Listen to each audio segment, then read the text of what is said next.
Hello and welcome to the TMC Newsroom. My name is Rich Tehrani. Thanks for watching us today. This week we're at Interop 2011 in New York. On our program is Adam Wray, the CEO and the president of Tier 3. Adam, welcome to the show. Thank you, Rich. It's good to be here. So I thought we'd start right off the top. Tell us about Tier 3. What do you guys do? So Tier 3 is an enterprise cloud platform. Basically, we're focused on going after production and mission critical applications within the Fortune 1000, even down to mid-tier. We've got a strategy where we're going to market with systems integrators, ISVs, and other service providers that are leveraging not only the IP we've layered across the infrastructure, which we manage our own, but also layering a whole set of orchestration tools to make it easy to be able to onboard via hybrid or other methods, any type of apps you have. So you've got obviously some competitors that are pretty well known in the market, and Amazon and some of the others, Rackspace. How do you differentiate as a company that's not as big as those guys? Yeah, no problem. Well, I'm an ex-Amazonian, so I know a thing or two about Amazon, to say the least. But those companies have a play in the space. It's traditionally been centered more on lab, dev, Web 2.0 type companies. Our fixation has always been on a higher common denominator, going after production first, and figuring out how to do security, logical and physical partitioning, SLA service, auto ops in the actual IP itself, so it's easier to actually handle more apps with less people. These are the things that IT and ops within the Fortune 1000 deal with day in, day out, versus traditional lab, dev, Q&A that you might see in a PaaS player or on an AWS.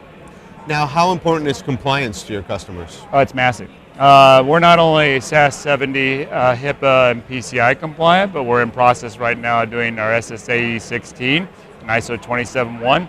Why? Because we have financial apps running on us. We have healthcare apps running on us.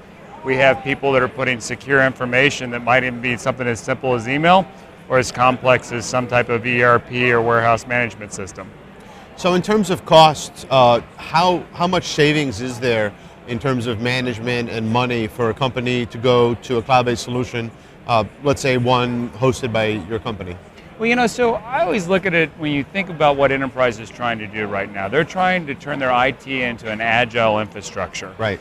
So from that perspective, it's about what type of applications are appropriate in the life cycle of the business at that time.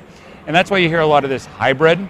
It's what it really is code word for is we've got a certain refresh cycle on equipment, and now we've got to make a decision. Do we keep running it ourselves, or do we figure out a way to outsource it to a cloud platform that can handle it so that we don't have to continue to invest in CapEx, and then we can align our OpEx with our actual line of business? In our particular case, we saw that trend pick up aggressively in the last 6 to 12 months as more and more companies are starting to think of IT as a service versus IT as a cost of doing business. And I think as that increases, you're going to see more CTOs and CIOs looking at cloud platforms like ourselves saying, how can we align with our business units to not only enable their day-to-day, but help them start to think about grabbing net new opportunities? So what's next for the company? So for us, we're closing out a strong year. This year, we're going to have some big announcements, which if I said, my VP of marketing would kill me right now.